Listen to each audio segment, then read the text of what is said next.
Ganda, ang ganda-ganda po. Pag nakita nyo, may excite kayo eh.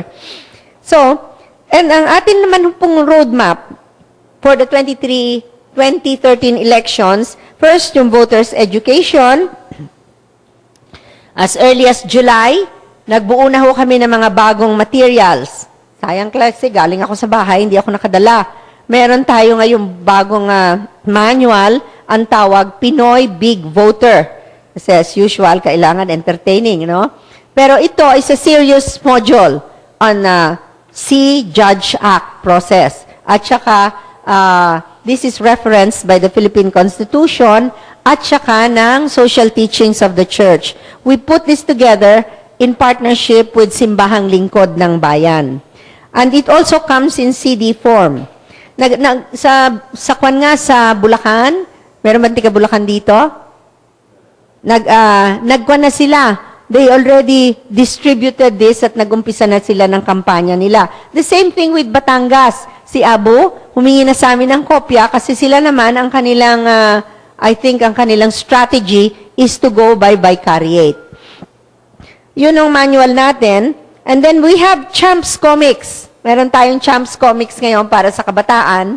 Kasi we'd like to draw more young people to vote responsibly and to be engaged in politics, no? Ito ay featuring back-to-back adventures of a new team of young heroes. Kasi tuwan-tuwa po ako nung napanood ko yung sining The Avengers.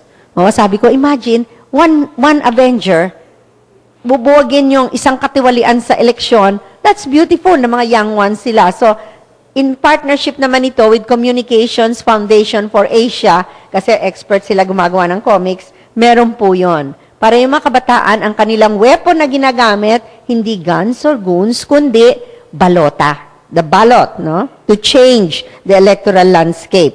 And then, meron po din tayong isang board game. Merong application, yung apps na tinatawag nila. Voters Tsunami, no?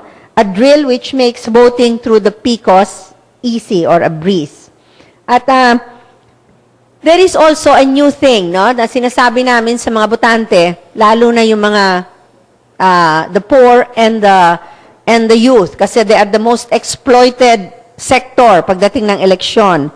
Yung 3-step build-up in choosing candidates. Ang sabi namin, ito ay parang isang negosyo, yung isang kumpanya, Pilipinas INC. At kayong mga botante, kayo ang boss na ini-interview nyo yung mga applicants, na yun ang mga kandidato, na nag-a-apply for a big, important job, good governance. No? Ang tinatanong, ang sabi namin, kailangan i-vet nila yung mga applicants with this question, may 3K ka ba? May 3K ka ba?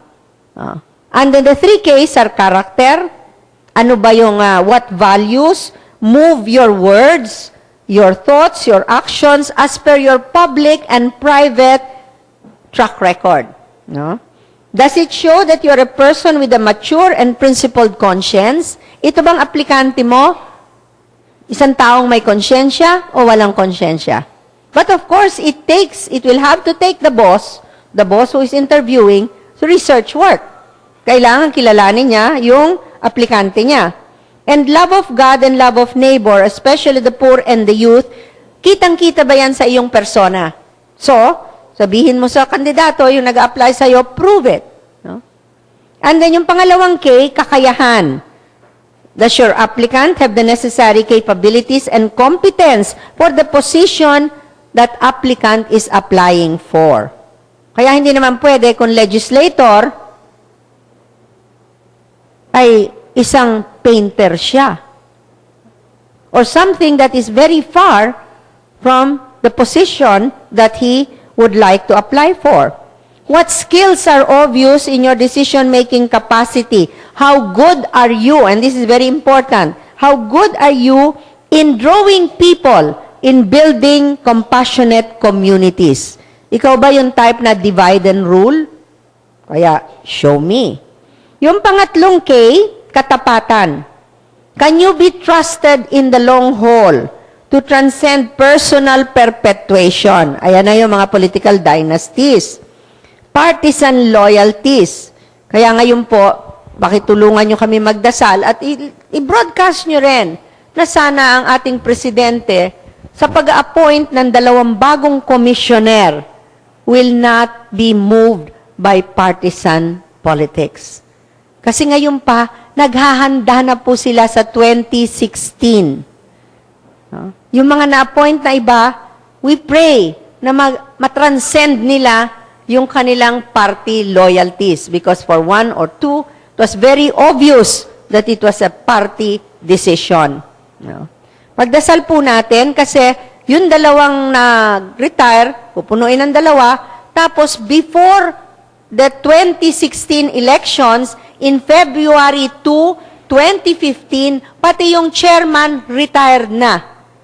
Wala. Imagine, so many, less than a year before elections, palit ang chairman, palit ang 2 commissioners. So all the commissioners, yes, all the commissioners and the chairman will be presidential appointees. That is why we have to pray for the president to be able to transcend partisan politics. Pag-a-appoint sa mga darating na vacancies sa COMELEC.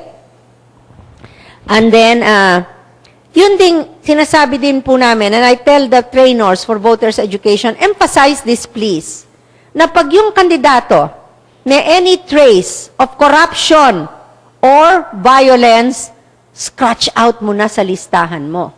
Sabi naman ng isang trainer sa akin, di wala akong matitira sa listahan ko. And that is our situation, hindi ba? Puro lesser evil, but evil pa rin.